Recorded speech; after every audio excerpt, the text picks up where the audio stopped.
Oi, minha querida. Vem cá, senta aqui pertinho de mim. Hoje eu preciso dividir com você uma parte da minha vida que quase ninguém conhece. Eu me chamo Joana, e essas mãos enrugadas que você vê aqui já passaram por tanta coisa. Ah, se essas paredes pudessem falar, mas são só eu e você agora. Sabe, minha filha, tem histórias que a gente carrega como pedra no sapato. Incomoda, mas a gente vai levando. A minha é dessas que queima por dentro, como brasa escondida debaixo da cinza. Todo mundo pensa que conhece a história da vovó Joana, mas a verdade é bem diferente do que contaram por aí. Eu nasci numa cidadezinha encravada no coração do sertão mineiro, onde as ruas eram de terra batida e o cheiro de pequi se misturava com o aroma doce do pé de pitanga no quintal. Era um lugar onde todo mundo conhecia todo mundo, onde os segredos corriam mais rápido que água descendo ribanceira. Naquele tempo, ser mulher era como usar vestido apertado. Você tinha que se encaixar no molde, mesmo que sufocasse. Meu pai, Deus o tenha, era homem de poucas palavras e muita determinação. Trabalhava de sol a sol, numa terra que mais parecia pedra de tão dura, e minha mãe, coitada, vivia entre o fogão a lenha e as rezas do terço. O cheiro de sabonete de soda que ela fazia todo sábado ainda vem na minha memória quando fecho os olhos. Eu era a filha mais velha de 4 irmãos, e desde pequena sabia que meu destino não seria escolhido por mim. Era assim naqueles tempos. As mulheres nasciam para obedecer, primeiro ao pai, depois ao marido. Mas eu sempre tive esse fogo dentro do peito, essa vontade de voar que me fazia diferente das outras meninas.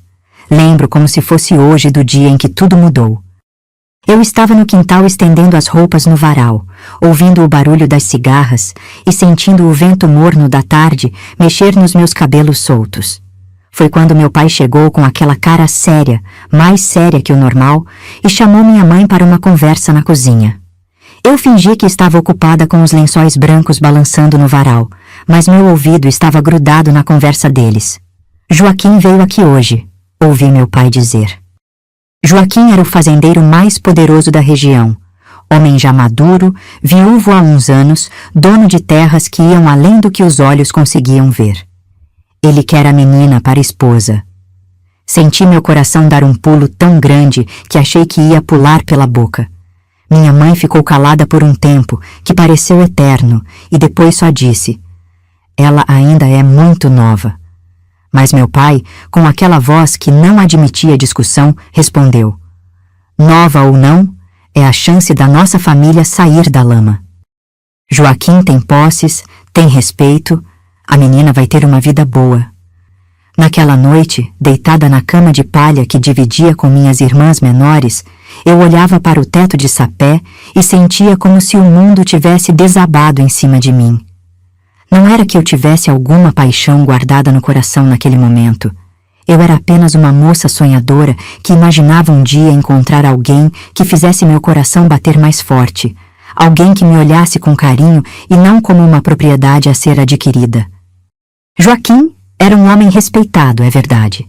Tinha a pele curtida pelo sol, as mãos grandes e calejadas, e aquele jeito sério de quem estava acostumado a mandar e ser obedecido. Quando ele vinha à nossa casa para conversar com meu pai, eu sentia seu olhar me pesando como quem avalia uma res no curral. Não era um olhar maldoso, mas também não tinha nada de terno. Os dias que se seguiram foram como uma dança da qual eu não conhecia os passos. Minha mãe começou a me ensinar coisas que eu deveria saber como esposa, como cozinhar para muita gente, como cuidar de uma casa grande, como ser discreta e obediente. Mulher de fazendeiro tem responsabilidades. Ela dizia enquanto me mostrava como fazer o bolo de fubá que ficava dourado como o pôr do sol. Mas por dentro, eu me sentia como pássaro preso na gaiola, batendo as asas contra as grades. Tinha uma voz dentro de mim que gritava que aquilo não estava certo, que eu merecia escolher meu próprio caminho. Mas quem ia escutar os gritos mudos de uma menina do interior? Foi então que eu conheci Roberto. Ah, Roberto! Só de falar o nome dele, meu coração ainda dá uma apertadinha. Ele era filho do tropeiro que passava pela nossa cidade, levando gado para outras regiões. Um rapaz jovem, com olhos que brilhavam quando sorria, e uma forma de falar que me fazia sentir como se eu fosse a única pessoa no mundo. A primeira vez que o vi, ele estava ajudando o pai a dar água aos animais no chafariz da praça. Eu tinha ido buscar fubá na venda do seu Mário, e nossos olhares se cruzaram por acaso. Mas foi um acaso que mudou tudo dentro de mim. Roberto tinha um jeito diferente dos outros rapazes que eu conhecia. Enquanto os meninos da cidade falavam alto e faziam graça para chamar atenção, ele tinha uma calma que me tranquilizava só de olhar. Quando sorria, apareciam umas ruguinhas no canto dos olhos, e ele tinha o costume de passar a mão no cabelo quando ficava sem jeito. Era mais alto que a média, com ombros largos de quem carregava peso desde pequeno, mas suas mãos eram suaves quando me ajudou a carregar o saco de fubá naquele primeiro encontro. "Permita que eu leve isso para a senhora", ele disse com uma educação que me surpreendeu. A voz dele tinha um sotaque diferente, misturado com os lugares por onde andara, mas ainda assim soava familiar, como uma música que você já ouviu em sonho. Caminhamos juntos até a porta da minha casa, e durante esse percurso curto, ele me contou sobre as viagens que fazia com o pai, sobre as cidades que conhecia, sobre o céu estrelado que via durante as madrugadas na estrada. Joaquim, por outro lado, era um homem completamente diferente. Já tinha passado dos 40 anos, com têmporas grisalhas que davam a ele um ar de autoridade natural. Era alto e forte, com aquela postura de quem nunca precisou abaixar a cabeça para ninguém. Usava sempre camisa de linho bem passada e botas de couro que faziam barulho no assoalho de madeira da nossa casa, quando vinha falar com meu pai. Ele havia ficado viúvo há alguns anos. A primeira esposa, Dona Clarissa, havia morrido de febre durante um inverno rigoroso, deixando-o sem filhos. A fazenda dele ficava a algumas léguas da cidade, uma propriedade imensa com casarão de 2 andares, varanda larga com pilastras de madeira entalhada e currais que se perdiam de vista. Diziam que ele tinha mais de 100 cabeças de gado e empregava quase toda a população masculina da redondeza. Meu pai, Francisco, via em Joaquim a salvação da nossa família. Éramos pessoas simples, que vivíamos do cultivo de milho e feijão numa terra pequena e cansada. Papai tinha as costas curvadas de tanto se dobrar sobre a enxada, e suas mãos calejadas sangravam nos tempos de seca quando a terra virava pedra. Ele era um homem justo, mas prático acima de tudo, e para ele, entregar a filha em casamento a um homem próspero significava garantir que ela nunca passaria necessidade. "Joana vai ser respeitada, Francisco", Joaquim dizia para meu pai durante uma dessas conversas que eu escutava escondida. "Ela será a senhora da fazenda, terá criados, vestidos bonitos, nunca vai precisar sujar as mãos na roça." E meu pai balançava a cabeça concordando, como se estivesse selando um negócio de gado. Minha mãe, Esperança, era uma mulher de fibra, mas cansada pelos anos de luta. Teve 6 filhos, mas 2 levou Deus ainda pequenos, e isso deixou nela uma tristeza que morava no fundo dos olhos. Ela passava os dias entre o fogão a lenha, onde preparava as refeições da família, e a horta nos fundos da casa, onde cultivava temperos e verduras. Suas mãos sempre cheiravam a sabão caseiro e manjericão. "Minha filha", ela me dizia, enquanto ensinava a fazer pão de açúcar, "casamento não é brincadeira de criança. É parceria para a vida toda. O que importa é que o homem seja trabalhador e não bata na mulher." Para ela, amor era luxo de quem podia escolher. Mulher pobre casava para ter proteção e sustento. Meus irmãos menores, Carlos e Luiz, ainda eram crianças que brincavam de fazer bonecos de palha de milho e corriam descalços pelo terreiro. Eles não entendiam muito bem o que estava acontecendo, mas percebiam que havia uma tensão diferente no ar. Carlos, o mais velho dos 2, às vezes me perguntava por que eu ficava tão quieta ultimamente, e eu só conseguia fazer carinho na cabeça dele sem saber o que responder. Havia também minha irmã caçula, Maria, que ainda mamava no peito da minha mãe.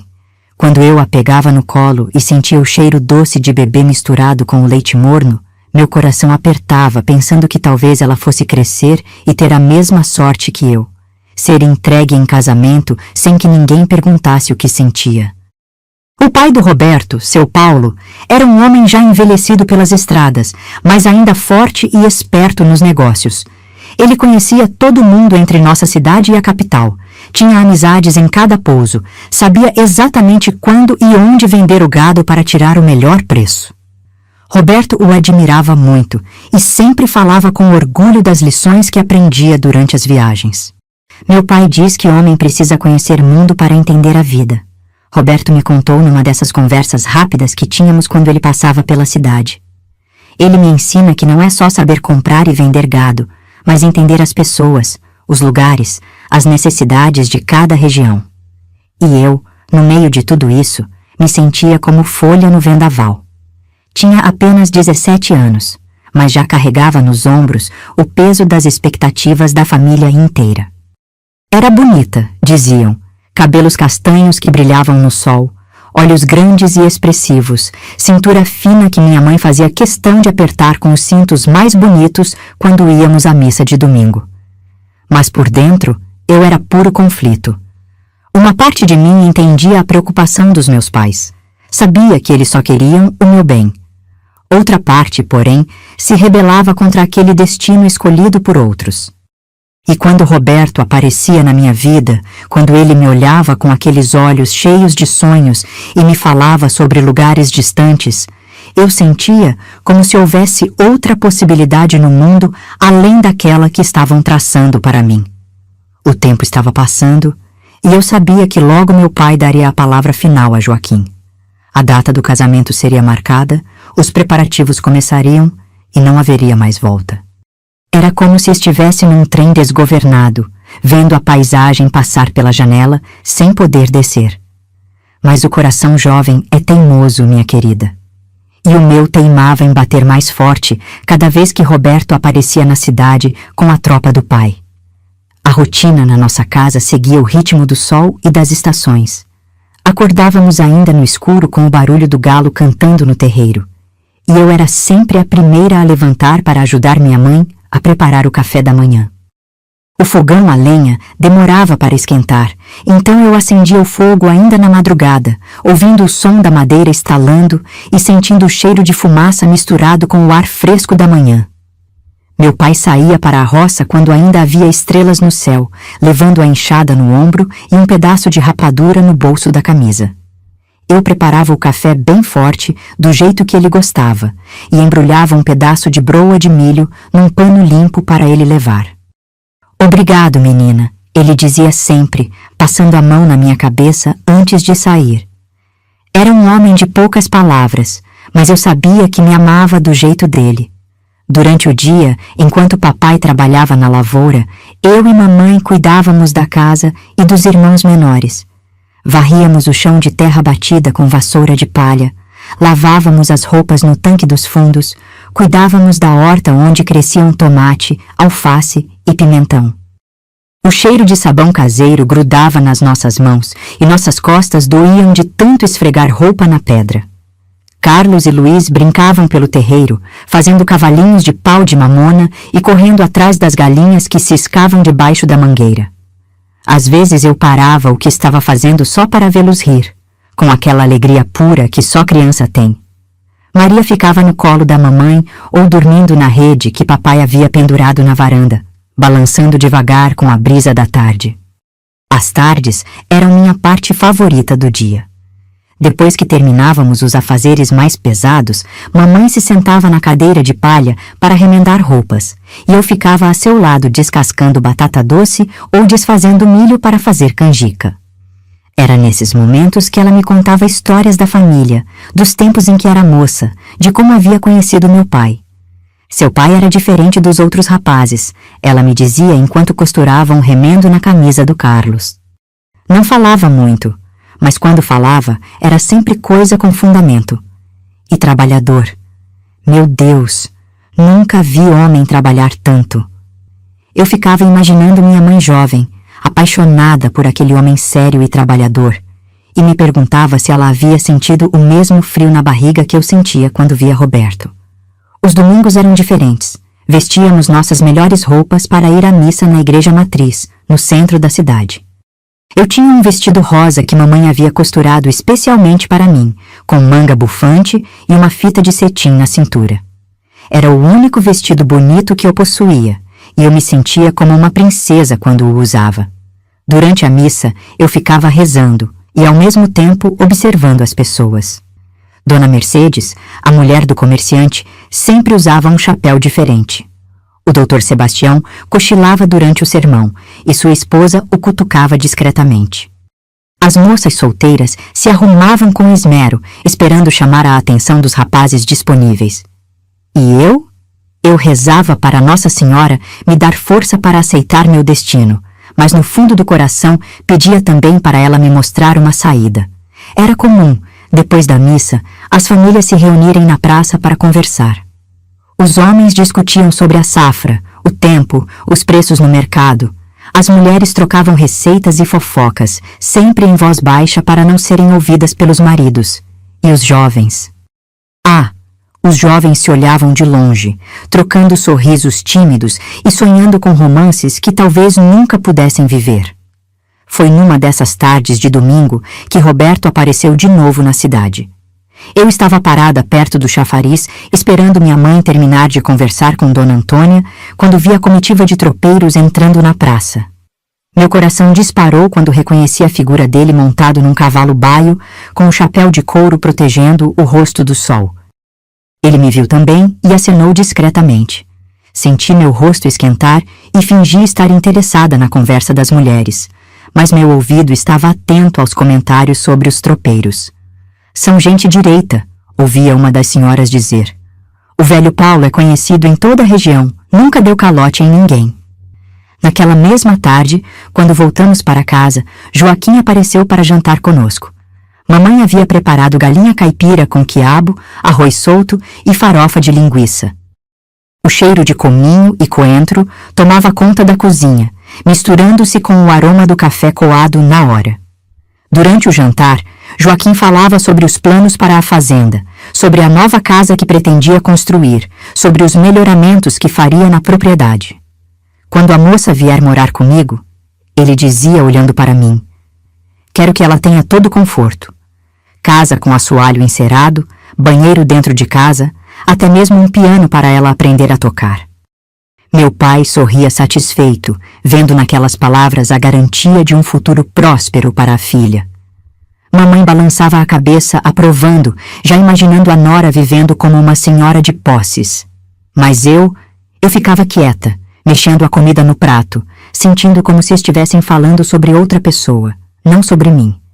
A menina sabe bordar? Joaquim perguntou diretamente para minha mãe. Sabe sim, ela respondeu orgulhosa. Borda que é uma beleza, faz crivo, ponto cruz, tudo o que uma dona de casa precisa saber. E era verdade.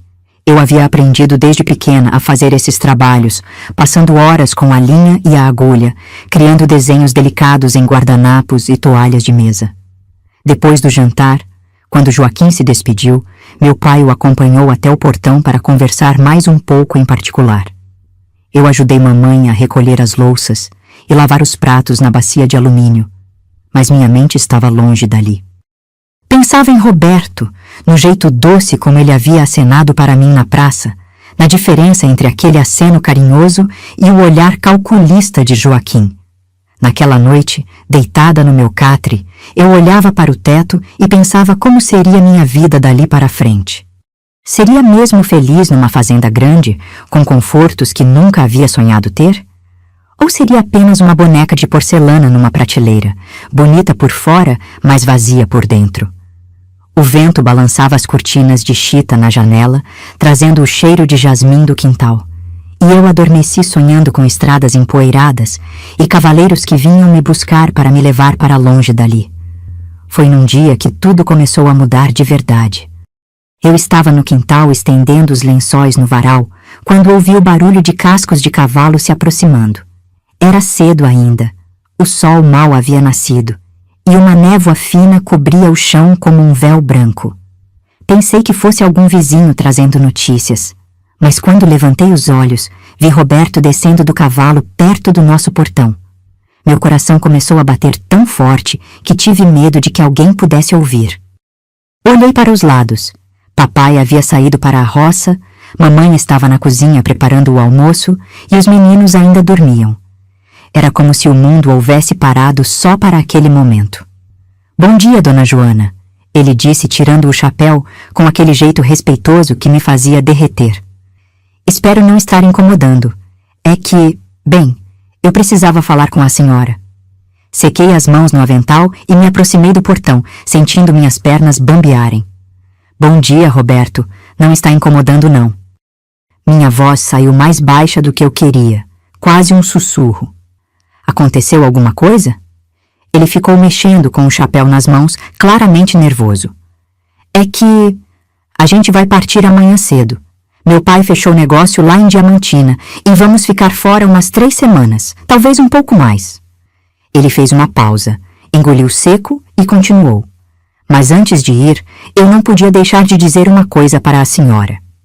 O cheiro de café vindo da cozinha se misturava com o aroma das flores de laranjeira, criando uma atmosfera que ficou gravada para sempre na minha memória. Roberto se aproximou mais da cerca e sua voz ficou ainda mais baixa. Joana, eu sei que não tenho direito de falar isso. Sei que a senhora já tem compromisso marcado, que sua família já decidiu tudo, mas eu não consigo parar de pensar na senhora. Desde o primeiro dia que a vi, não tem um momento que eu não lembre do seu sorriso. Minhas mãos agarraram a madeira do portão com tanta força que senti farpas entrarem nos dedos. Era exatamente aquilo que eu tanto queria ouvir, mas que ao mesmo tempo me apavorava. Roberto, você não pode falar essas coisas, murmurei, olhando para trás para ter certeza de que ninguém estava nos ouvindo. Eu sei que não posso. Mas e se houvesse uma outra possibilidade? Seus olhos brilhavam com uma esperança que me fazia querer chorar. E se a senhora pudesse escolher? Foi nesse momento que ouvi os passos da minha mãe vindo em direção ao quintal. Joana, com quem você está conversando aí? A voz dela soou mais perto do que eu esperava e senti o sangue gelar nas veias. É o moço tropeiro, mãe, respondi rapidamente me afastando do portão. Ele estava perguntando sobre água para o cavalo. Roberto entendeu imediatamente e se compôs. Isso mesmo, Dona Esperança, disse ele quando minha mãe apareceu.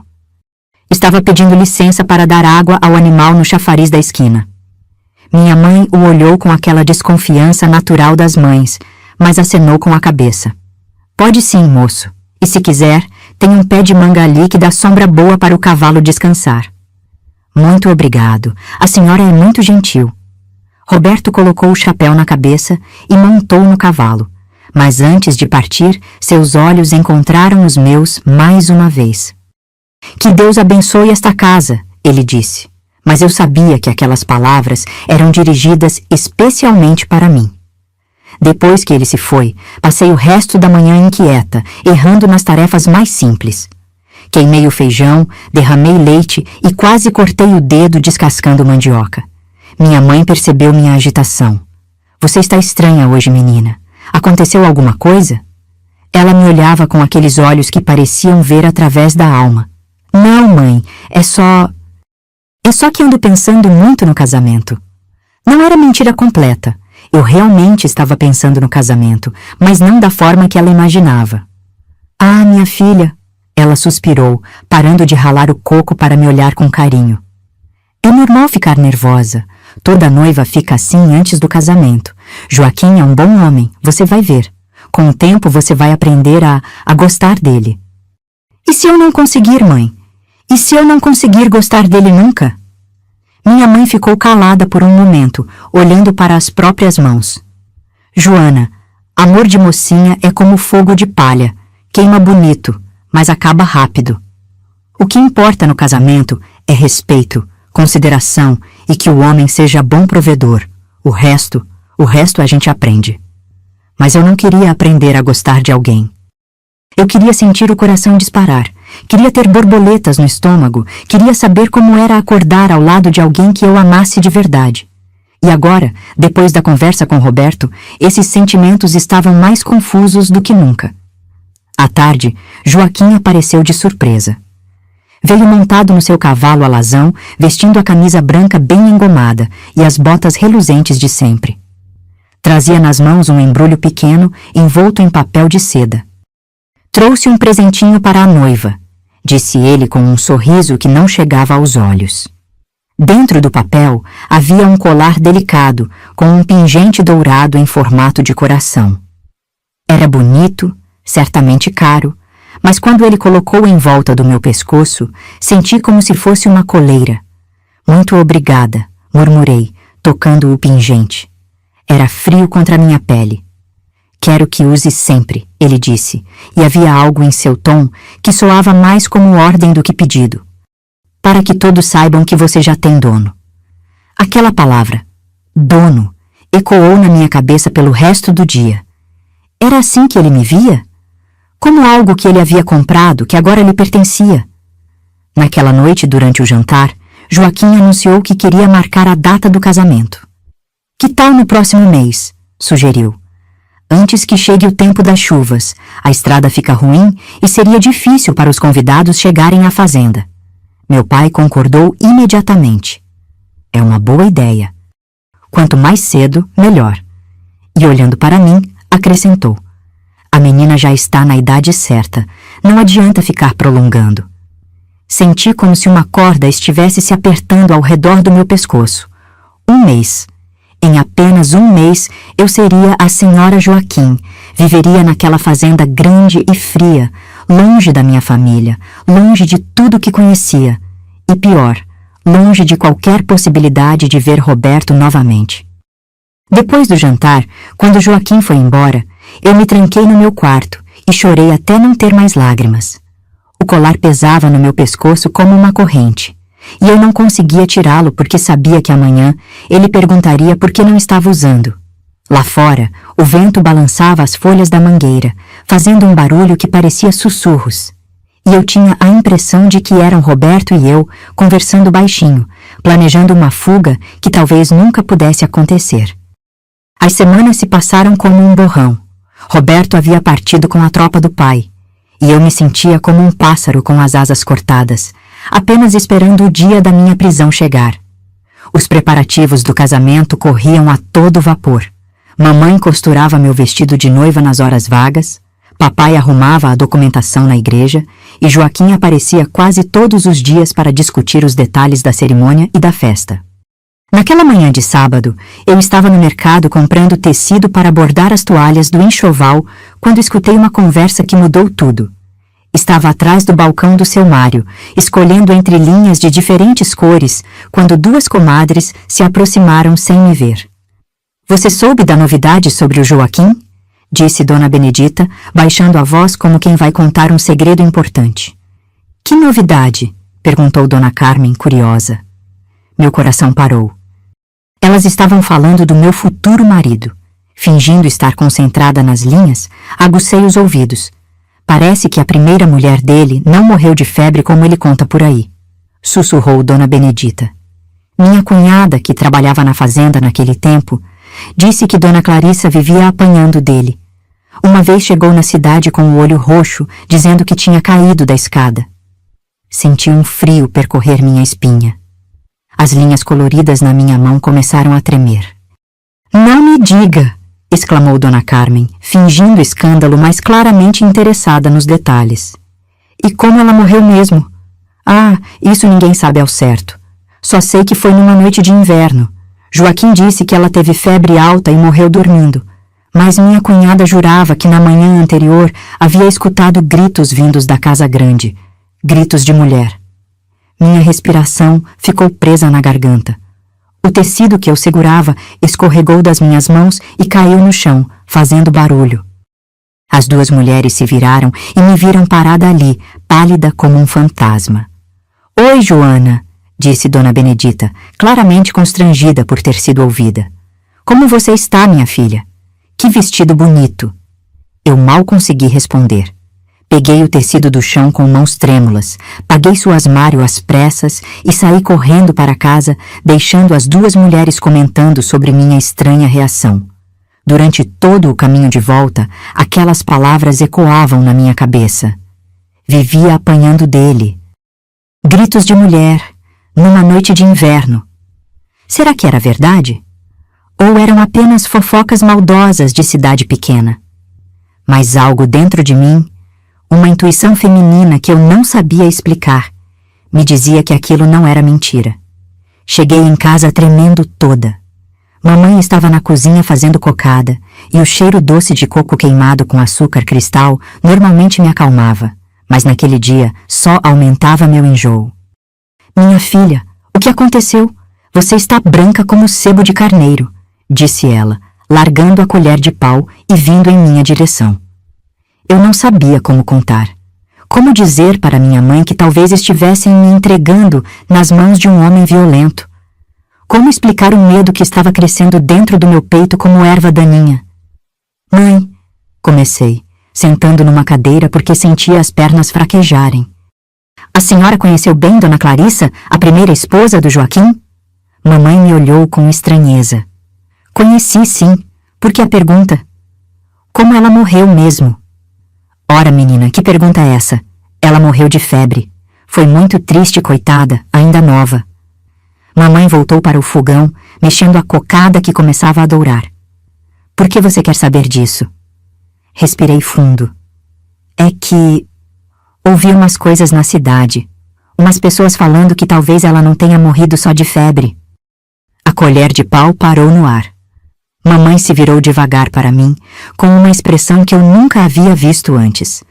Era medo misturado com algo que parecia conhecimento. Que tipo de coisas? Perguntou ela, mas sua voz saiu diferente, mais baixa. Que ele batia nela, que ela vivia machucada. O silêncio que se seguiu foi ensurdecedor. Mamãe ficou parada, olhando para o chão, como se estivesse lutando com pensamentos que não queria admitir. Depois suspirou profundamente e veio se sentar ao meu lado. Joana, começou ela, pegando minhas mãos nas suas. Toda família tem suas questões íntimas. Marido e mulher às vezes se desentendem, se exaltam. Isso é normal. Mas mãe, se desentendem ou ela a apanhava mesmo? Mamãe ficou calada por muito tempo. Depois, com uma voz que parecia carregar o peso do mundo, admitiu. Sim, minha filha.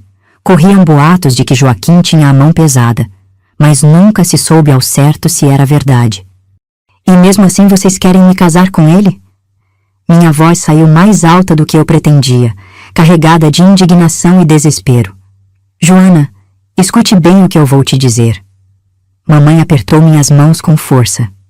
Joaquim nunca foi condenado por nada, são apenas falatórios. E mesmo que houvesse algo de verdade, talvez com você seja diferente. Você é jovem, bonita, pode conquistar o coração dele de um jeito que a outra não conseguiu. Eu não acreditava no que estava ouvindo. Mãe, a senhora está me pedindo para apostar minha vida na esperança de que eu consiga amolecer o coração de um homem que pode ter matado a primeira esposa? Não foi isso que eu disse. Mamãe se levantou bruscamente, nervosa. E baixe a voz, seus irmãos podem ouvir. Olha, minha filha, a vida não é um conto de fadas. Às vezes a gente tem que fazer escolhas difíceis. Sua família precisa dessa união. Seu pai está velho, cansado, a terra não rende mais como antigamente. Se você não se casar com Joaquim, o que vai ser de nós? E se ele me matar, mãe? O que vai ser de vocês se eu morrer? A bofetada veio sem aviso. A mão da minha mãe encontrou meu rosto com uma força que me deixou atordoada. Nunca, em toda a minha vida, ela havia me batido. Não fale uma coisa dessas nunca mais! Gritou ela, e depois abaixou a voz rapidamente, olhando para os lados. Nunca mais! Joaquim é um homem respeitado, trabalha duro e vai cuidar bem de você. Essas histórias são invenção de mulher desocupada, que não tem o que fazer além de falar da vida dos outros. Mas eu vi em seus olhos que ela não acreditava completamente no que estava dizendo. Vi medo, dúvida e uma tristeza profunda que ela tentava esconder atrás da raiva. Naquela noite, não consegui jantar. Fiquei deitada na cama, olhando para o teto, com a bochecha ainda dolorida do tapa da mamãe e o coração partido. Tudo o que eu havia aceitado como meu destino, o casamento, a vida na fazenda, a obediência a um marido escolhido por outros, agora parecia ainda mais assombrador. E pela primeira vez, uma ideia terrível e ao mesmo tempo libertadora começou a crescer na minha mente. E se eu simplesmente fugisse? E se, numa madrugada qualquer, eu pegasse o pouco que tinha e desaparecesse dali para sempre? O colar de Joaquim pesava no meu pescoço como uma corda de enforcado, e eu sabia que se não fizesse alguma coisa logo, talvez não houvesse mais tempo para fazer nada. Os dias que se seguiram àquela revelação foram os mais difíceis da minha vida até então. Era como se uma sombra escura tivesse se instalado dentro da minha alma, e eu não conseguia me livrar dela nem por um minuto. Acordava de manhã com o estômago embrulhado, passava o dia inteiro com as mãos trêmulas e dormia mal, tendo pesadelos terríveis onde eu via uma mulher de cabelos escuros correndo pela fazenda de Joaquim, gritando por socorro que nunca chegava. Mamãe tentava agir como se nada tivesse acontecido, mas eu percebia que ela também estava diferente. Queimou o arroz 2 vezes naquela semana, coisa que nunca acontecia. Ela que tinha tanto orgulho da sua cozinha. Às vezes eu a pegava parada, olhando para o nada, com uma expressão preocupada que ela disfarçava rapidamente quando me via observando. "Você precisa comer alguma coisa, menina", ela dizia, empurrando para mim um prato de canjica com canela que normalmente eu adorava, mas tudo tinha gosto de cinza na minha boca. O cheiro doce que antes me dava água na boca, agora me enjoava, como se meu próprio corpo estivesse rejeitando a ideia de nutrir uma vida que talvez não fosse durar muito. Papai percebeu minha mudança também, mas interpretou de forma completamente diferente. "É normal a noiva ficar nervosa", ele dizia para a mamãe, achando que eu não estava ouvindo. "Ela vai se acostumar depois do casamento. É sempre assim com as mulheres." Como eu queria poder explicar para ele que não era nervosismo de noiva, mas terror puro. Como eu queria poder sentar no colo dele, como fazia quando era pequena, e contar todos os meus medos. Mas eu sabia que ele não entenderia. Para papai, homem era homem, mulher era mulher, e cada um tinha seu papel na vida. Questionamentos não faziam parte do mundo dele. Os preparativos continuavam como se nada tivesse mudado. A costureira da cidade veio tirar as medidas finais do meu vestido de noiva, e quando ela pediu para eu ficar de pé sobre uma cadeira para ajustar a barra, eu quase desmaiei. Era como se estivessem me vestindo para o meu próprio funeral. "Nossa, que noiva mais magra!" exclamou Dona Rosinha, a costureira, apertando a cintura do vestido que havia ficado folgado. "Você está emagrecendo muito, menina. Tem que se alimentar melhor, senão no dia do casamento vai parecer um pau de vassoura vestido de branco." Mamãe me lançou um olhar preocupado. "É o nervosismo", explicou ela. "Logo passa." Mas não passava. Cada dia que se aproximava da data fatal, eu me sentia mais fraca, mais apagada, como uma vela que vai se consumindo aos poucos. Meus irmãos menores perceberam que eu estava diferente. Carlos, que sempre foi o mais observador, veio me perguntar por que eu não brincava mais com eles. "Você não gosta mais da gente, Joana?" perguntou ele, subindo no meu colo enquanto eu descascava a mandioca no quintal. O cheiro de terra molhada da chuva da madrugada se misturava com o aroma dos pés de couve que mamãe havia plantado. "Claro que gosto, meu amor", respondi, fazendo carinho no cabelo dele. "É que eu ando preocupada com umas coisas de gente grande." "É por causa do casamento?" ele perguntou com aquela sinceridade das crianças que vai direto ao ponto. "É", admiti, porque não conseguia mentir para aqueles olhos inocentes. "Você não quer casar com o homem da fazenda?" A pergunta me pegou de surpresa. Carlos tinha apenas 8 anos, mas às vezes parecia mais velho que muitos adultos. "Por que você acha isso?" "Porque você fica triste quando ele vem aqui. Fica quietinha, não sorri. Quando o moço do cavalo veio, você sorriu." Meu coração apertou.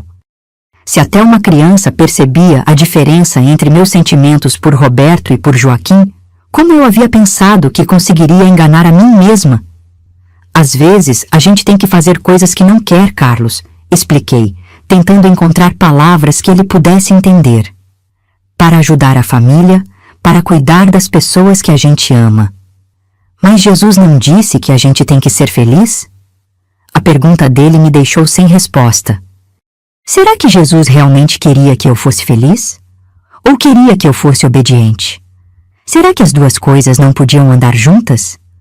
Naquela tarde, Joaquim veio fazer uma visita inesperada. Chegou montado num cavalo diferente, um animal nervoso que relinchava e batia os cascos no chão. Eu estava sozinha no quintal. Mamãe havia ido levar remédio para uma vizinha doente e papai estava na roça. Boa tarde, futura esposa, disse ele, desmontando e amarrando o cavalo na cerca. Havia algo diferente no seu jeito, uma energia inquieta que me deixou alerta. Boa tarde, respondi, secando as mãos no avental. Ele se aproximou mais do que o normal, invadindo meu espaço pessoal. Pude sentir o cheiro de cachaça em seu hálito, misturado com o aroma de tabaco mascado. Vim ver como está minha noiva. Você anda muito magra, muito pálida. Estou bem, menti, dando um passo para trás. Não está não. Seus olhos tinham um brilho estranho, quase febril. Estão me dizendo que você anda fazendo muitas perguntas sobre minha primeira esposa. Meu sangue gelou. Eu não minta para mim, Joana. Sua voz ficou mais baixa, mais ameaçadora. Em cidade pequena tudo se sabe. Você andou perguntando sobre Dona Clarissa para sua mãe. De repente, ele estendeu a mão e tocou meu rosto, mas não foi um toque carinhoso. Seus dedos apertaram meu queixo com força, me obrigando a olhar nos seus olhos. Quero deixar uma coisa bem clara. O que aconteceu entre mim e minha primeira esposa não é assunto seu. Clarissa era uma mulher difícil, teimosa, que não sabia qual era o lugar dela. Espero que você seja mais inteligente. Senti medo de verdade pela primeira vez. Não era mais apenas o medo do desconhecido, mas o medo de algo concreto, real, perigoso. O aperto dos dedos dele no meu rosto me machucava, e eu sabia que ficaria marca. Você me entendeu? Perguntou ele, apertando mais. Entendi, murmurei com lágrimas nos olhos. Ele soltou meu rosto bruscamente e sorriu, como se nada tivesse acontecido. Ótimo. Agora que tal você ir lá dentro preparar um café para seu futuro marido? Entrei na cozinha com as pernas bambas, colocei água para ferver e fiquei ali parada, olhando para o fogo, com a mão no rosto ainda dolorido. Era assim que ia ser minha vida? Sempre com medo de dizer a palavra errada, de fazer a pergunta indevida, de despertar a raiva dele? Quando voltei com o café, Joaquim estava sentado na cadeira de balanço de papai, como se fosse o dono da casa. Senta aqui do meu lado, ordenou, batendo na cadeira ao lado da sua. Sentei porque não tinha escolha, mas mantive distância. Ele bebeu o café devagar, me observando por cima da xícara, como um gato observa um rato antes do bote. Sabe, Joana, disse ele depois de terminar o café, eu escolhi você porque achei que seria diferente das outras mulheres da cidade. Mais jovem, mais moldável. Espero não ter me enganado. Quando ele finalmente foi embora, eu corri para o meu quarto e chorei até não ter mais lágrimas. O rosto ainda doía, onde ele havia apertado, e eu sabia que teria marca roxa no dia seguinte. Naquela noite, olhando pela janela para as estrelas que brilhavam no céu escuro, tomei uma decisão que mudaria minha vida para sempre. Não importava o que custasse, não importava as consequências. Eu não ia me casar com Joaquim. Nem que tivesse que fugir para o fim do mundo. A marca roxa no meu rosto não passou despercebida por mamãe na manhã seguinte. Ela estava preparando coalhada fresca quando me viu chegar na cozinha, e seus olhos se fixaram imediatamente no machucado que eu tentava esconder com o cabelo. Meu Deus do céu, o que aconteceu com você? Ela largou a peneira e veio correndo em minha direção, afastando meus cabelos para ver melhor. Essa marca parece dedo de homem. Eu estava preparada para aquele momento. Durante a noite em claro, havia pensado exatamente no que diria. Eu caí ontem à tarde, mãe. Tropecei no degrau da varanda quando estava voltando de dar milho para as galinhas. Mas mamãe não era boba. Ela me olhou com aquele olhar que conhecia desde criança, o mesmo que usava quando eu e meus irmãos inventávamos desculpas para escapar de alguma travessura. Joana, essa marca não é de queda, e você sabe muito bem disso. O silêncio se instalou entre nós como uma parede. O cheiro de café coado misturado com o aroma de pão doce que ela havia feito na madrugada criava uma atmosfera doméstica e segura que contrastava cruelmente com o medo que eu sentia por dentro. Foi ele, não foi? A voz dela saiu num sussurro, como se falar mais alto pudesse tornar a verdade ainda mais real. Foi Joaquim. Não consegui responder. Apenas baixei os olhos e isso foi resposta suficiente. Mamãe se sentou pesadamente na cadeira, como se as pernas não aguentassem mais o peso do corpo. Por um longo momento, ficamos ali em silêncio, ouvindo apenas o barulho da água fervendo no fogão e o canto dos bem-te-vis lá fora. O que ele disse? Perguntou finalmente. Contei sobre a conversa, sobre as ameaças veladas, sobre o jeito como ele havia me comparado com Clarissa. A cada palavra, via o rosto da minha mãe ficar mais pálido, mais envelhecido. Quando terminei, ela ficou calada por muito tempo. Depois suspirou profundamente e disse: Seu pai não pode saber disso. Mãe. Não, Joana. Se seu pai souber, ele vai confrontar Joaquim. E aí... Ela não terminou a frase, mas eu entendi. Papai era um homem de brio, mas também era um homem pequeno, envelhecido pelo trabalho pesado. Joaquim tinha dinheiro, poder, pistoleiros a seu serviço. Não haveria luta justa. Então a senhora vai deixar ele me entregar para um homem que pode me matar? As lágrimas que ela vinha segurando finalmente escorreram. Eu não sei o que fazer, minha filha.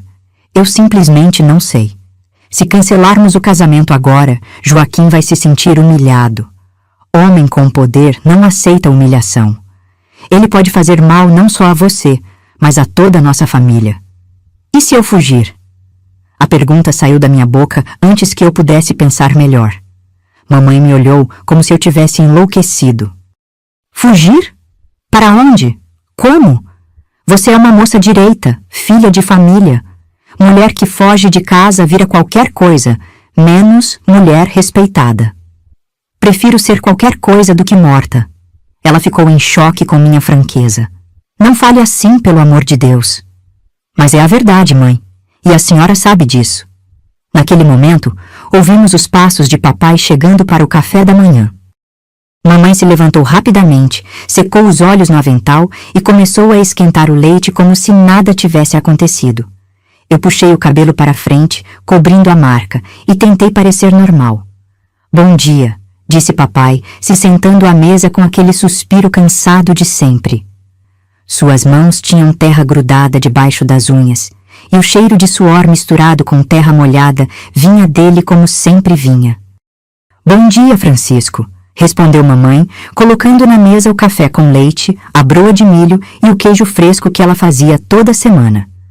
Durante o café da manhã, papai comentou animado sobre os últimos preparativos.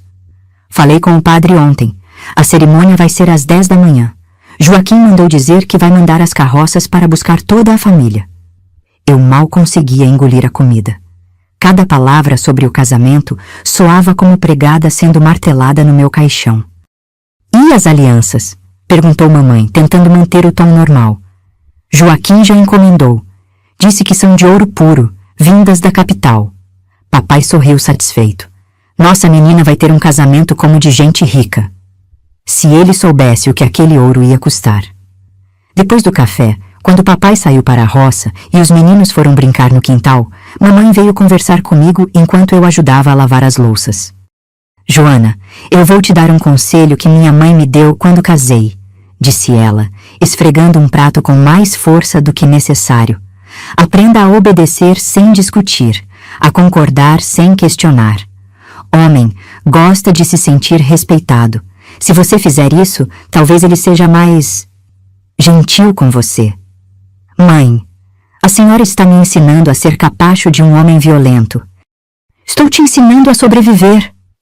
A voz dela saiu mais alta do que pretendia, e ela olhou rapidamente para os lados para ter certeza de que ninguém havia escutado. Você acha que eu não sei o que é viver com medo? Você acha que seu pai nunca levantou a mão para mim? Aquela revelação me deixou paralisada. Papai? Meu pai, que sempre me pareceu tão manso, tão cansado. Quando éramos mais jovens, continuou ela com a voz embargada, ele bebia mais, ficava nervoso com facilidade. Mas eu aprendi a não provocar, a não discutir, a deixar a raiva dele passar. Com o tempo, ele foi se acalmando. Mas isso não está certo, mãe. Certo ou errado é a vida, Joana. É assim que o mundo funciona para as mulheres como nós. Você pode lutar contra o rio ou aprender a nadar com a correnteza. Naquela tarde, enquanto ela saía para levar roupas lavadas para uma cliente, eu fiquei sozinha com meus pensamentos. O sol entrava pela janela da cozinha, criando desenhos dourados no chão de terra batida, e eu ficava ali parada, olhando para aquela luz e pensando em liberdade. Foi quando escutei um barulho conhecido. Cascos de cavalo se aproximando. Meu coração disparou, pensando que fosse Joaquim de novo, mas quando olhei pela janela, vi uma visão que me fez tremer das pernas à cabeça. Roberto estava de volta. Ele desmontou do cavalo devagar, olhando ao redor para ter certeza de que estava sozinho. Estava mais magro, mais queimado de sol, com a barba por fazer e as roupas empoeiradas da viagem. Mas os olhos continuavam os mesmos, gentis, carinhosos, cheios de uma luz que Joaquim jamais teria. Saí correndo para o quintal, esquecendo completamente de esconder a marca do rosto. Quando ele me viu, seu sorriso morreu imediatamente. Meu Deus, Joana! O que aconteceu com você? Ele se aproximou rapidamente, estendendo a mão como se quisesse tocar meu rosto machucado, mas parando no meio do gesto. Quem fez isso? Roberto. Era tudo o que eu conseguia dizer. Todas as palavras que havia imaginado, todos os discursos que havia ensaiado na minha cabeça, desapareceram. Só conseguia olhar para ele e chorar. Foi ele, não foi? Foi o fazendeiro. Não era pergunta, era constatação, e a raiva na voz dele era assustadora. Roberto, você não pode se meter nisso, é perigoso. Perigoso? Ele deu um passo para trás, passando as mãos pelo cabelo num gesto de desespero. Joana, o que é perigoso é você se casar com um homem que já está te machucando antes mesmo do casamento. Eu sei, mas não tem outro jeito. Se eu não me casar com ele...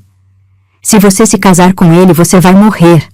As palavras saíram como um grito abafado. E eu não vou deixar isso acontecer. As palavras de Roberto ecoaram no meu peito como sinos de igreja, fortes, claras, impossíveis de ignorar. Ver a determinação nos seus olhos me deu uma esperança que eu não sentia há semanas, mas ao mesmo tempo me encheu de um terror novo. Se Roberto tentasse me defender, se ele confrontasse Joaquim, eu sabia que não haveria perdão para nenhum de nós. Roberto, você precisa ir embora daqui, sussurrei, olhando nervosamente para os lados. Se alguém te vir conversando comigo, se contarem para o Joaquim, não importa mais o que ele vai pensar. Roberto caminhou de um lado para o outro, como um animal enjaulado. Joana, eu passei esses 2 meses pensando em você todos os dias, planejando um jeito de voltar e te pedir para fugir comigo. Mas agora que estou vendo essa marca no seu rosto, agora eu entendo que não é mais questão de amor ou de vontade, é questão de vida ou morte. O cheiro de jasmim do quintal se misturava com o aroma de terra seca, criando uma atmosfera que deveria ser romântica, mas que naquele momento só me lembrava de como tudo na minha vida havia se tornado complicado e perigoso. E para onde a gente fugiria? Perguntei, deixando pela primeira vez aquela possibilidade entrar de verdade nos meus pensamentos. Você acha que ele não iria atrás da gente? Roberto parou de andar e me olhou diretamente nos olhos. Meu primo José trabalha numa fazenda em São Paulo. Ele conseguiria trabalho para mim e você poderia ajudar na casa, cozinhar para os peões. Seria uma vida simples, mas seria nossa vida. Roberto, minha voz tremeu. Eu nem sei se tenho coragem. Tem sim. Ele se aproximou mais e, pela primeira vez, estendeu a mão para tocar levemente o machucado no meu rosto. Seu toque era tão diferente do de Joaquim, suave, cuidadoso, cheio de carinho. Você é a mulher mais corajosa que eu conheço. Só uma mulher corajosa seria capaz de continuar sorrindo para a família, mesmo carregando tanto medo por dentro. Naquele momento, ouvimos o barulho da porteira rangendo. Era Carlos voltando de buscar água no poço, carregando o balde nas duas mãos com dificuldade. Quando ele me viu conversando com Roberto, seu rostinho se iluminou. "Oi, moço do cavalo!" gritou ele, largando o balde e correndo em nossa direção. "Você voltou!" "Oi, rapazinho!" respondeu Roberto, forçando um sorriso, mas sem tirar os olhos preocupados de mim. "Vim ver como vocês estavam." Carlos, com aquela inocência das crianças, notou imediatamente a marca no meu rosto. "Joana, você machucou? Está roxo aqui", disse, apontando para a bochecha. Senti meu rosto esquentar. "Foi nada, Carlos. Só uma batidinha." Mas Roberto se abaixou na altura do menino e perguntou com uma seriedade que me assustou. "Carlos, você viu quem machucou sua irmã?" Meu irmãozinho olhou de mim para Roberto, claramente percebendo que havia algo importante acontecendo. "Foi o homem da fazenda", disse ele simplesmente. "Eu vi pela janela." Ele apertou o rosto dela. O sangue de Roberto ferveu. Eu vi suas mãos se fecharem em punhos, e por um momento temi que ele fosse montar no cavalo e ir direto para a fazenda de Joaquim naquele mesmo instante. "Carlos", disse eu rapidamente, "não conta isso para ninguém, está bem? É segredo nosso." Meu irmão balançou a cabeça, mas eu via em seus olhos que ele não entendia por que algo tão ruim tinha que ser segredo. Depois que Carlos entrou em casa, Roberto e eu ficamos ali parados, o peso da situação caindo sobre nós como chuva pesada. Era real demais agora. Não eram mais apenas conversas sussurradas ou olhares trocados. Era uma decisão que mudaria o rumo de nossas vidas para sempre. "Joana", disse ele, pegando minhas mãos nas suas. "Se você quiser fugir comigo, a gente faz isso hoje, agora. Eu tenho um pouco de dinheiro guardado, conseguimos chegar até São Paulo. E minha família? Se eu fugir, Joaquim vai descarregar a raiva dele no meu pai. Pode até mandar bater nele, ou pior." Roberto ficou calado por um momento pensando. "E se a gente arranjasse um jeito de fazer parecer que você morreu?" A sugestão me deixou gelada. "Como assim?" "Se todo mundo achasse que você havia morrido, afogada no rio ou perdida na mata, Joaquim não teria motivo para se vingar da sua família. Ele ficaria livre para procurar outra esposa e ninguém sairia prejudicado. Era um plano louco, mas quanto mais eu pensava, mais fazia sentido." "Mas como?" "Você poderia deixar suas roupas na beira do rio, fazer parecer que caiu na água. Todo mundo iria procurar o corpo, mas nunca encontraria. Depois de alguns dias, quando parassem de procurar, eu voltaria para te buscar." O coração batia tão forte no meu peito que eu tinha certeza de que Roberto podia ouvir. Era arriscado, muito arriscado. Se descobrissem, seria pior do que qualquer coisa que Joaquim pudesse fazer comigo. Mas ao mesmo tempo, era talvez a única chance que eu teria de escapar daquela prisão dourada que estavam construindo ao meu redor. "Precisaria ser hoje", disse ele. "Amanhã eu tenho que partir de novo com meu pai. Só voltaríamos daqui a uns 15 dias, e aí seria tarde demais." "Hoje?" A palavra saiu como um suspiro. "Mas como? Minha mãe vai notar minha falta." "À noite. Depois que todo mundo dormir, você sai de casa, deixa as roupas no rio e vem me encontrar na Estrada Velha. De lá, a gente segue para São Paulo." A tarde foi passando, e eu me sentia como condenada esperando a hora da execução. Ajudei mamãe a preparar o jantar. Feijão tropeiro com torresmo, couve refogada e farinha de milho, mas mal conseguia me concentrar no que estava fazendo. Queimei a couve, derramei sal demais no feijão e quase cortei o dedo picando a cebola. "Menina, você está com a cabeça nas nuvens hoje", reclamou mamãe. "Que foi que deu em você?" Se ela soubesse que eu estava planejando fugir da casa, simular minha própria morte e abandonar a família para sempre... Durante o jantar, papai comentou animado que havia encontrado o padre na cidade e acertado os últimos detalhes da cerimônia. Só faltam 5 dias, disse ele sorrindo para mim. Minha menina vai ser uma senhora importante. 5 dias. Era tudo o que me restava se eu não tivesse coragem de fazer o que Roberto estava propondo. Naquela noite, depois que todos foram dormir, fiquei deitada na cama ouvindo os ruídos da casa se acalmando. Mamãe roncava suavemente do outro lado da parede. Os meninos falavam baixinho antes de adormecer. Papai tossia de vez em quando. Aquela tosse seca que havia piorado nos últimos meses. Era minha família. As pessoas que eu mais amava no mundo. Como eu poderia abandoná-las? Como poderia fazer com que chorassem minha morte, que carregassem aquela dor pelo resto da vida? Mas então eu lembrava do aperto dos dedos de Joaquim no meu rosto, das histórias sobre Clarissa, do medo que vi nos olhos da minha própria mãe, e sabia que se eu não fugisse naquela noite, talvez nunca mais tivesse a chance. Levantei da cama devagar, peguei um vestido velho e algumas poucas coisas que poderia levar sem que fizessem falta. Meu coração batia tão alto que eu tinha medo de acordar todo mundo.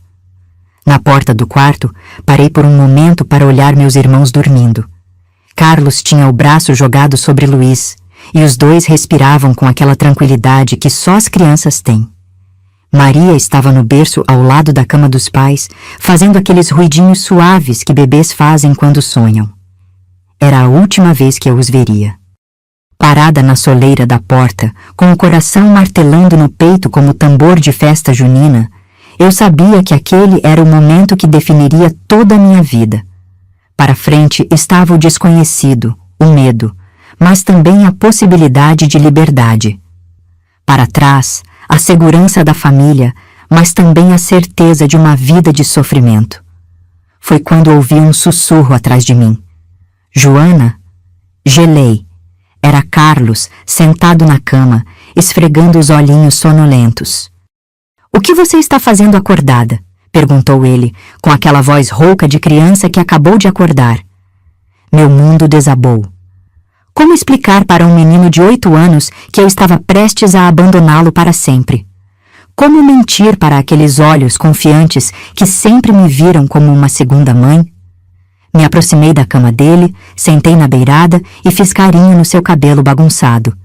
Tive um pesadelo, meu amor, só vim beber água. Mas Carlos era esperto demais.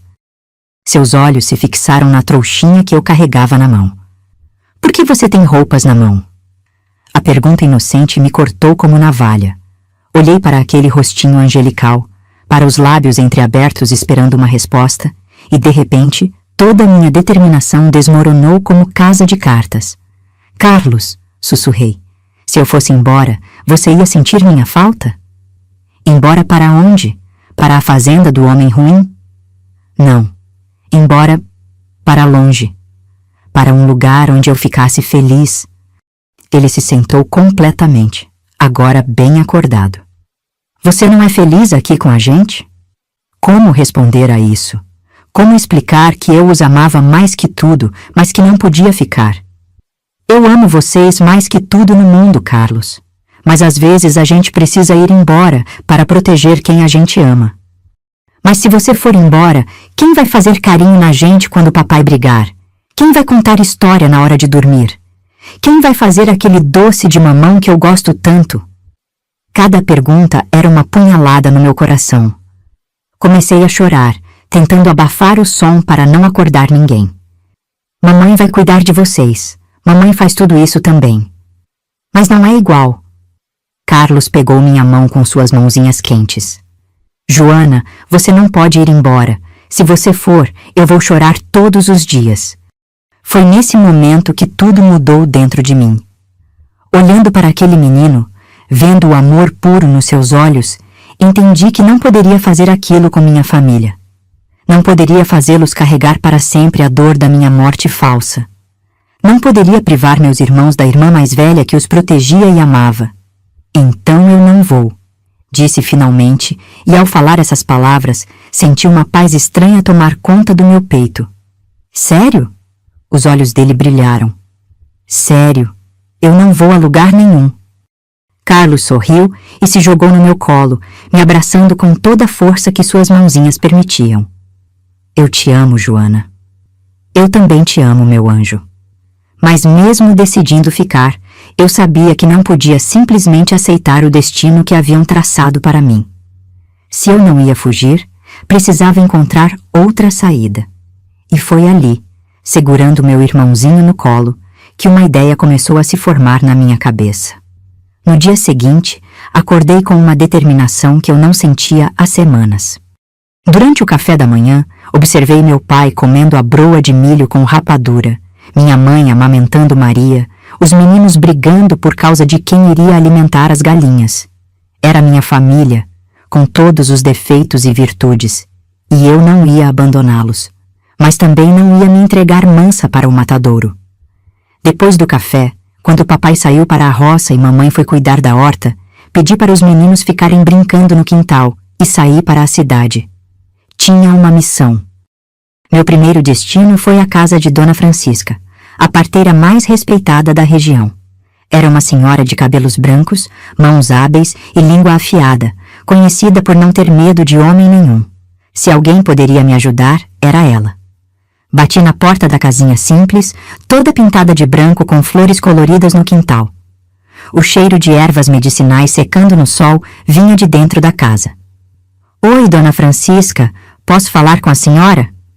Claro, minha filha. Entre, entre. Ela me conduziu para a salinha pequena, onde havia cadeiras de palha e um altar com imagens de santos. Que é que te traz aqui? Está se sentindo mal? Respirei fundo. Dona Francisca, eu preciso da sua ajuda e preciso que a senhora guarde segredo do que eu vou falar. Os olhos experientes dela me estudaram com atenção. Se é coisa séria, pode contar comigo. Parteira aprende a guardar segredo desde pequena. Contei tudo. O casamento forçado, as histórias sobre Clarissa, a violência que Joaquim já havia mostrado, meu medo de morrer como a primeira esposa dele. Dona Francisca me escutou sem interromper, apenas balançando a cabeça de vez em quando, com uma expressão cada vez mais sombria. Minha filha, disse ela quando terminei, eu conheci Clarissa. Era uma menina doce, alegre.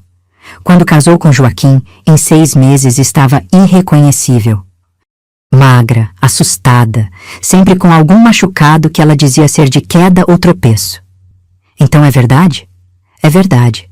E quando ela morreu, bem, ninguém nunca vai saber o que realmente aconteceu naquela noite. Mas eu posso te garantir que não foi só febre. Senti um frio na barriga, mas ao mesmo tempo uma estranha sensação de alívio por ter minha intuição confirmada. Dona Francisca, existe alguma coisa que eu possa fazer? Algum jeito de cancelar esse casamento sem que ele faça mal à minha família? A velha parteira ficou pensativa por um longo tempo, mexendo numa xícara de chá de capim-santo que havia preparado para mim. Existe sim, disse finalmente. Mas você vai precisar de muita coragem. Estou disposta a qualquer coisa. Joaquim é homem poderoso, mas tem uma fraqueza, a reputação.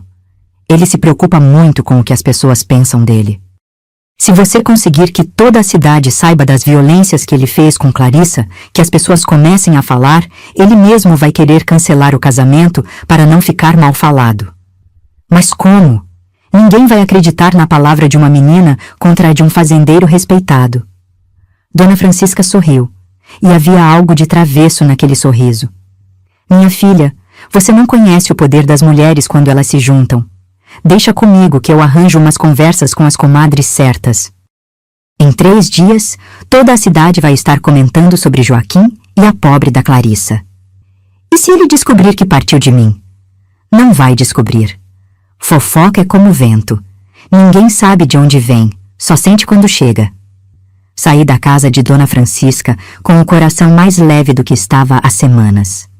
Pela primeira vez, desde que aquele pesadelo havia começado, eu sentia que havia uma saída. Não era fuga, não era desistência, era luta. No caminho de volta para casa, parei na igreja matriz. Entrei naquele ambiente fresco e silencioso, onde só se ouvia o barulho dos meus passos no chão de pedra. Me ajoelhei diante da imagem de Nossa Senhora e rezei como nunca havia rezado na vida. Minha Nossa Senhora, sussurrei. Eu sei que sempre me ensinaram a ser obediente, a aceitar o que os mais velhos decidem para mim. Mas a senhora também foi mulher, também teve medos. Me dê força para lutar pela minha vida. Me ajude a salvar a mim mesma. Quando saí da igreja, senti que algo havia mudado dentro de mim. Não era mais a Joana assustada que aceitava tudo calada. Era uma mulher que havia decidido lutar por sua felicidade, por sua vida. Os dias que se seguiram à conversa com Dona Francisca foram os mais estranhos da minha vida. Por fora, eu continuava a rotina de sempre, ajudando mamãe com os afazeres, cuidando dos irmãos, fingindo normalidade. Por dentro, porém, havia uma agitação constante, como se meu coração fosse um ninho de bem-te-vis na época do acasalamento. Era fascinante e apavorante ao mesmo tempo ver como a estratégia de Dona Francisca funcionava. No primeiro dia, ouvi Dona Mercedes comentando baixinho com Dona Antônia na venda do seu Mário. Vocês sabiam que a primeira esposa daquele Joaquim vivia toda machucada? No segundo dia, foi Dona Carmen quem puxou o assunto na fila da igreja. Dizem que a coitada da Clarissa tentou fugir uma vez, mas ele foi atrás e trouxe ela de volta amarrada na garupa do cavalo. No terceiro dia, até os homens começaram a comentar. Ouvi seu Paulo, pai do Roberto, conversando com outros tropeiros. Sempre achei estranho a morte daquela mulher. Saudável que nem ela era, morrer assim de uma hora para outra. A cada sussurro que chegava aos meus ouvidos, eu sentia uma mistura de alívio e culpa. Alívio porque via que meu plano estava funcionando, que as sementes da dúvida estavam sendo plantadas na mente das pessoas. Culpa porque, mesmo sabendo que aquilo era minha salvação, eu estava contribuindo para destruir a reputação de um homem. Mas sempre que a culpa ameaçava me dominar, eu passava a mão no rosto onde ainda se podia ver a marca amarelada do aperto dos dedos dele, e lembrava que não estava fazendo aquilo por maldade, mas por sobrevivência. Foi numa tarde de quinta-feira, quando eu estava sozinha no quintal estendendo roupas no varal, que a reflexão mais profunda me tomou. O cheiro de sabão caseiro grudado nas mãos se misturava com o aroma doce das flores de maracujá que cresciam na cerca, e o vento morno balançava os lençóis brancos como fantasmas dançando. Parei o que estava fazendo e me sentei embaixo da mangueira, no mesmo lugar onde costumava brincar quando era pequena. Dali, eu podia ver toda a minha vida. A casa simples onde cresci, o quintal onde aprendi a plantar, o poço onde busquei água tantas vezes, a varanda onde sentava com mamãe para ouvir suas histórias. E me perguntei, quem eu realmente era? A Joana, filha obediente, que sempre fez o que mandaram. A Joana apaixonada, que sonhava com Roberto. Ou essa nova Joana que estava nascendo, capaz de tramar e lutar por seus desejos? Lembrei da menina que eu fora apenas alguns meses antes, ingênua, sonhadora, que acreditava que a vida seria como as histórias que mamãe contava, onde o amor sempre vencia no final. Agora eu entendia que a vida real era muito mais complicada, mais cruel, mas também mais rica em possibilidades do que eu imaginava. As mulheres da nossa família sempre foram fortes. Mamãe havia me dito uma vez, contando sobre minha avó que criou 7 filhos sozinha depois que o marido morreu. Mas forte não quer dizer que não tem medo. Quer dizer que faz o que precisa ser feito, mesmo com medo. Será que era isso que eu estava fazendo? Sendo forte mesmo com medo? Pensei em Clarissa, a primeira esposa de Joaquim, e tentei imaginar como ela se sentia nos últimos meses de vida. Será que ela também havia tentado encontrar uma saída? Será que havia rezado, pedido ajuda, procurado alguém em quem confiar, ou havia simplesmente aceito seu destino como tantas mulheres faziam naquela época? Uma lágrima escorreu pelo meu rosto, mas não era de tristeza. Era uma lágrima estranha, misturada com raiva, alívio e uma determinação que eu ainda estava aprendendo a reconhecer. Eu não vou ser você, Clarissa, sussurrei para o vento. Eu vou lutar. Naquela noite, durante o jantar, percebi como meus pais estavam diferentes. Papai, que normalmente falava animado sobre os preparativos do casamento, estava mais quieto, mexendo a comida no prato sem muito apetite. Mamãe evitava meus olhos, concentrando-se excessivamente em cortar a carne para Maria. Papai, arrisquei. O senhor está bem? Parece preocupado. Ele levantou os olhos do prato e me olhou com uma expressão que eu nunca havia visto antes, uma mistura de incerteza e tristeza. É que algumas pessoas andam falando umas coisas na cidade, disse ele devagar. Coisas sobre Joaquim. Meu coração disparou, mas forcei minha voz a sair natural. Que tipo de coisas? Sobre como ele tratava a primeira mulher. Dizem que ele não era um marido muito gentil. Mamãe soltou um suspiro profundo. Francisco, você sabe como é fofoca de cidade pequena. Cresce que nem praga no quintal. Mas e se não for só fofoca, Esperança? A voz de papai saiu mais alta do que o normal. E se for verdade? Como é que eu vou dormir em paz sabendo que entreguei minha filha nas mãos de um homem violento? Ver meu pai naquele conflito interno me partiu o coração. Ele sempre havia sido tão seguro de suas decisões, tão certo de que estava fazendo o melhor para a família. Agora, pela primeira vez, eu via dúvida em seus olhos. Papai, disse eu, tentando soar como a filha obediente que sempre fui. Talvez a gente pudesse pensar melhor nesse casamento.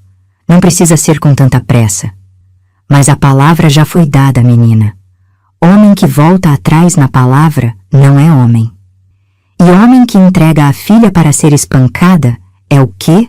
Mamãe falou de repente, com uma dureza na voz que me surpreendeu. Papai a olhou chocado. Esperança. Não, Francisco. Eu também andei ouvindo as conversas. E sabe o que mais? Eu sempre desconfiei de algo estranho na morte daquela moça. Uma mulher nova, saudável, morrer assim do nada. O silêncio que se seguiu foi pesado como chumbo derretido. Carlos e Luiz pararam de comer, sentindo a tensão no ar, sem entender completamente o que estava acontecendo. Então vocês acham que eu devo cancelar o casamento? Perguntou papai, e sua voz soava como a de um homem muito cansado. Eu acho, disse mamãe, que a gente precisa ter certeza de que nossa filha vai estar segura. Dinheiro e posição social não valem a vida da menina. Naquela noite, deitada na cama, ouvi meus pais conversando baixo no quarto ao lado. Não conseguia entender todas as palavras, mas o tom era de preocupação, de pessoas tentando tomar uma decisão muito difícil. Olhei pela janela para o céu estrelado e pensei em como a vida pode mudar rapidamente. Algumas semanas atrás, eu me sentia completamente impotente, como folha levada pelo vento. Agora, pela primeira vez, sentia que tinha algum controle sobre meu destino. Mas também entendia que lutar por nossa felicidade às vezes significa aceitar que vamos magoar pessoas que amamos. Papai estava sofrendo por ter que admitir que talvez tivesse cometido um erro. Mamãe carregava a culpa de não ter falado sobre suas suspeitas antes. E eu estava aprendendo que ser dona do próprio destino era muito mais complicado do que eu imaginava. Fechei os olhos e fiz uma oração silenciosa, não pedindo mais para que Deus decidisse por mim, mas pedindo sabedoria para tomar as decisões certas e força para arcar com as consequências delas. Era isso que significava crescer, percebi. Não era apenas aceitar o que a vida oferecia, mas também ter a coragem de recusar o que não nos servia, mesmo quando isso custasse caro. O que eu não esperava era que Joaquim aparecesse na nossa casa numa manhã de sábado, 2 dias antes do casamento, com a fúria de um touro ferido. O barulho dos cascos do cavalo batendo forte no chão de terra anunciou sua chegada antes mesmo que eu pudesse vê-lo pela janela. Quando olhei, senti meu sangue gelar. Ele vinha a galope, levantando uma nuvem de poeira vermelha, com o rosto contorcido numa expressão de raiva que eu nunca havia visto. Mamãe estava peneirando fubá na cozinha quando ouviu o barulho. Quem será que chega assim, fazendo esse estardalhaço? Murmurou, largando a peneira e saindo para ver. Quando reconheceu Joaquim, sua expressão mudou imediatamente. Joana, vai para dentro da casa, agora. Mas eu não obedeci. Alguma coisa dentro de mim, talvez a nova coragem que estava crescendo, Talvez apenas o instinto de que aquele era o momento decisivo da minha vida me fez ficar onde estava, observando tudo da varanda. Joaquim desmontou do cavalo com violência, deixando o animal nervoso e ofegante. Suas botas bateram forte no chão enquanto ele caminhava até nossa casa, e o cheiro de suor misturado com cachaça chegava até onde eu estava.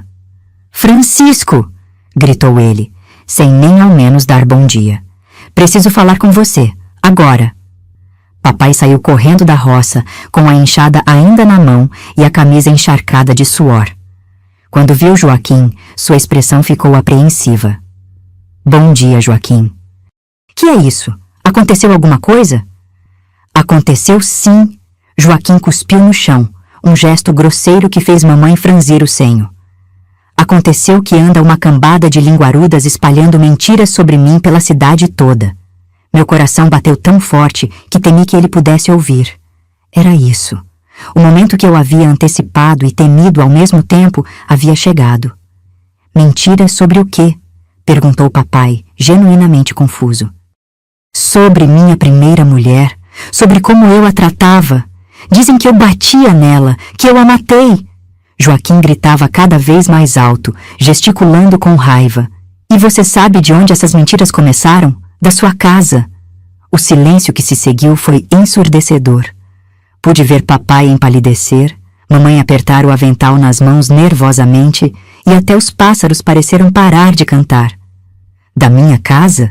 repetiu papai, claramente chocado. "Como assim?" Joaquim se virou e apontou o dedo diretamente para mim. Sua filhinha querida andou fazendo perguntas, mexendo em assunto que não é dela, espalhando dúvidas sobre mim para todo mundo. "Isso não é verdade!" exclamei saindo da varanda e descendo os degraus de madeira. Minhas pernas tremiam, mas minha voz saiu firme. "Eu nunca espalhei nada sobre o senhor para ninguém." "Não minta para mim, menina."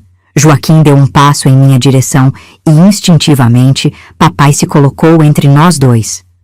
"Você acha que eu sou besta? Acha que não sei que foi você quem começou essa fofoqueirada toda?" "Joaquim", disse papai, e havia uma firmeza nova em sua voz que eu nunca tinha ouvido. "Você vai falar com respeito com minha filha. Não aceito gritos nem desaforos na minha casa." "Sua casa?" Joaquim riu com desdém. "Francisco, você esqueceu com quem está falando?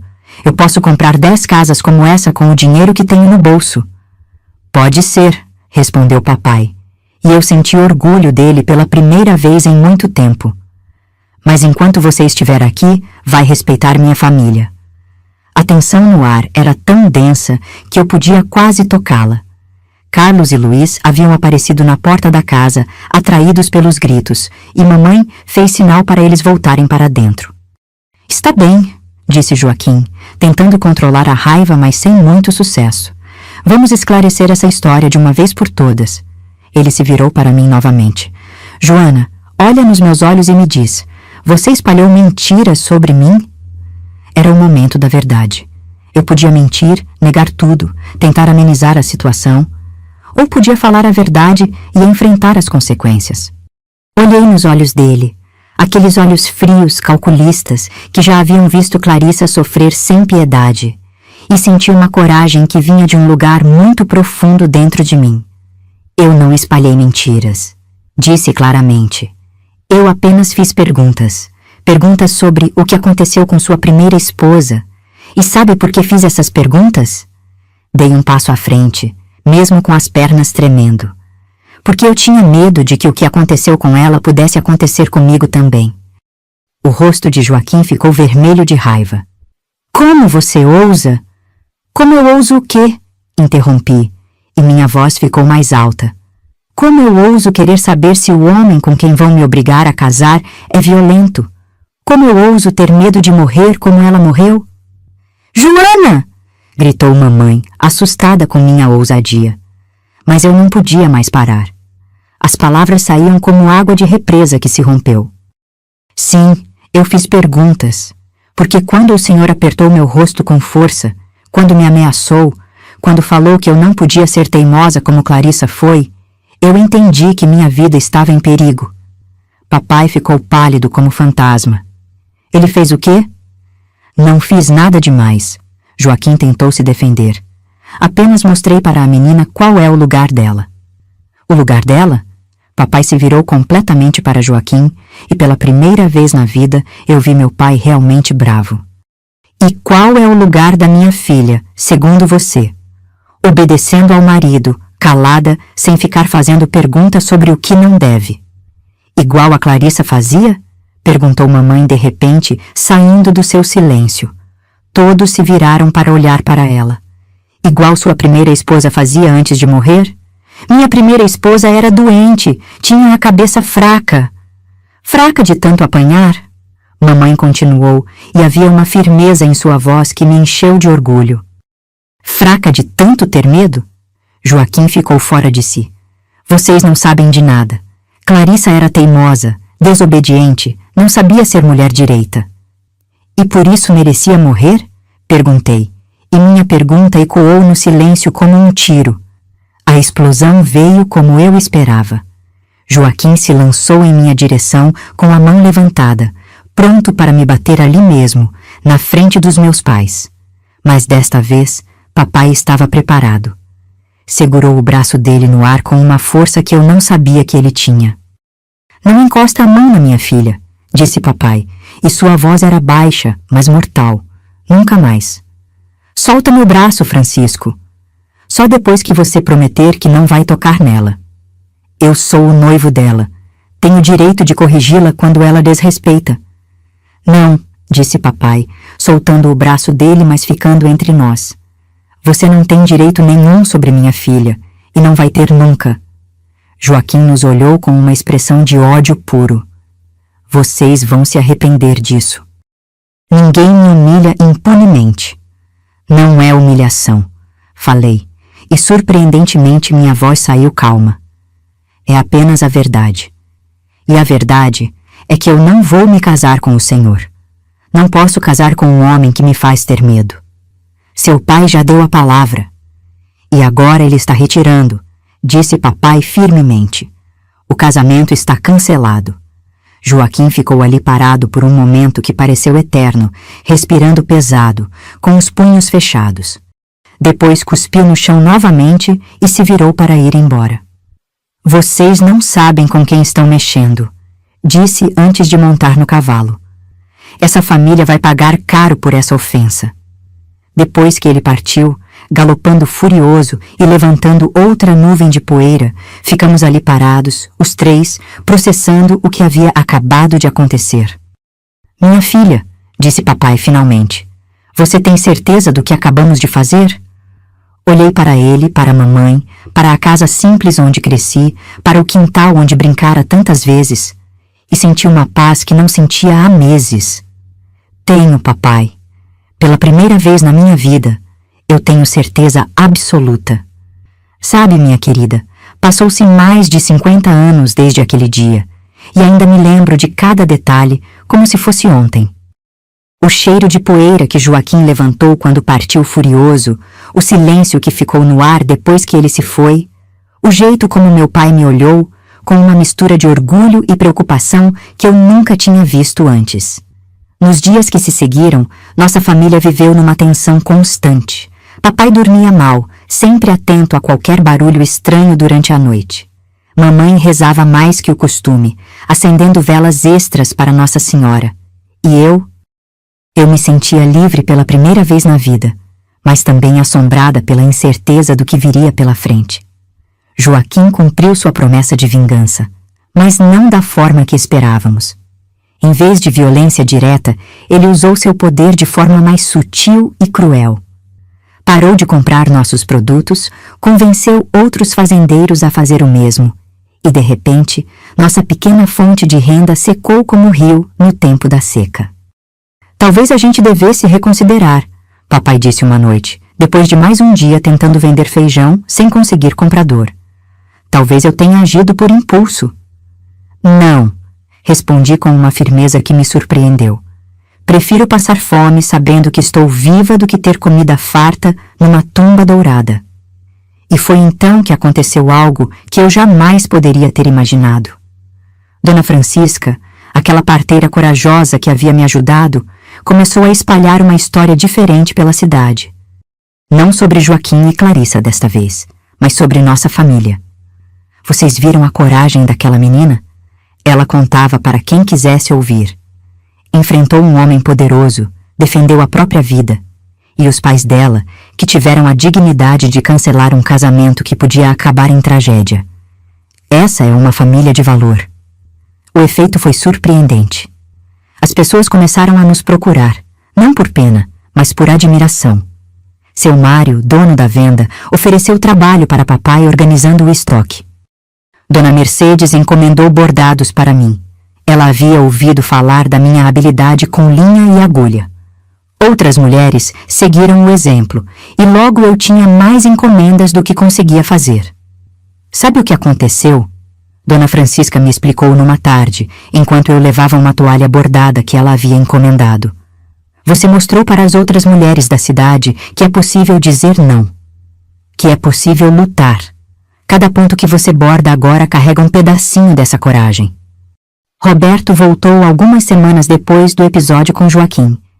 Quando soube do que havia acontecido, seus olhos se encheram de lágrimas de orgulho. Eu sabia que você era forte, disse ele, segurando minhas mãos no mesmo quintal onde havíamos conversado pela primeira vez, mas não imaginava que fosse tão corajosa.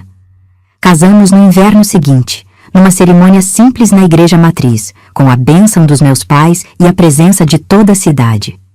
Não tivemos lua de mel em lugares distantes, nem presentes caros, mas tivemos algo muito mais valioso. A certeza de que nosso amor havia nascido da verdade, não da conveniência. Nossa vida não foi fácil. Roberto trabalhava duro, primeiro como tropeiro com o pai, depois conseguiu um pequeno pedaço de terra onde plantávamos milho e feijão. Eu continuei bordando, e aos poucos nossa situação melhorou.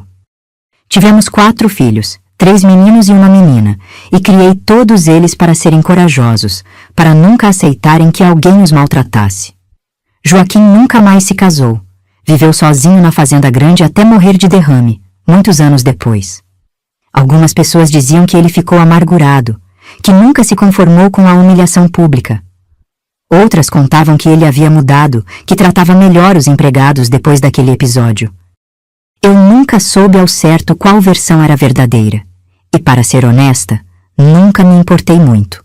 O que me importava era que minha filha, quando chegou na idade de casar, pôde escolher o próprio marido. Que meus filhos homens aprenderam a respeitar as mulheres. Que nossa família inteira carregou adiante uma lição preciosa. Às vezes, fazer a coisa certa é mais importante que fazer a coisa fácil. Carlos, aquele menino que quase me fez desistir de fugir naquela noite, cresceu para ser um homem íntegro que nunca levantou a mão para a esposa ou os filhos. Foi vendo você enfrentar o Joaquim que eu aprendi o que é coragem de verdade. Ele me disse uma vez, já adulto. Agora, sentada aqui nesta cadeira de balanço, com meus cabelos brancos e minhas mãos enrugadas, eu olho para trás e vejo que aquela menina assustada de 17 anos fez a coisa certa. Não foi fácil, não foi sem consequências, mas foi certo. Sabe o que eu aprendi, minha filha? Que a vida vai sempre tentar nos empurrar para caminhos que não escolhemos. Pais bem-intencionados, sociedade com suas regras, pessoas com poder querendo nos controlar. Mas no fundo mesmo, a gente sempre tem uma escolha. Pode ser uma escolha difícil, que custa caro, que assusta. Mas ela existe. E outra coisa que aprendi: coragem não é não ter medo.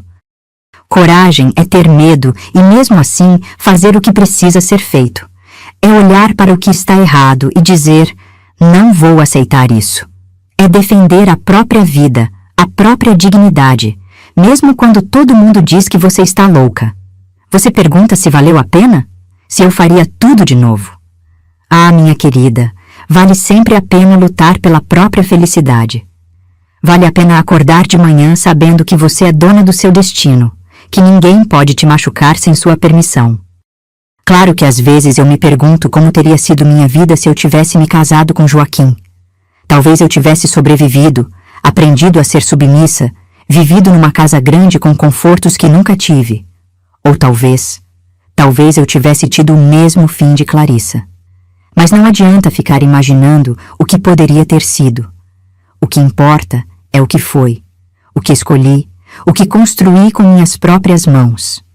Hoje, quando vejo minhas netas crescendo, indo para a escola, escolhendo profissões, casando por amor, eu sei que cada uma delas carrega um pedacinho daquela coragem que aprendi a ter naqueles dias difíceis. E isso me enche o coração de uma alegria que nenhum dinheiro no mundo poderia comprar. Por isso eu te digo, minha querida, não deixe ninguém escolher sua vida por você.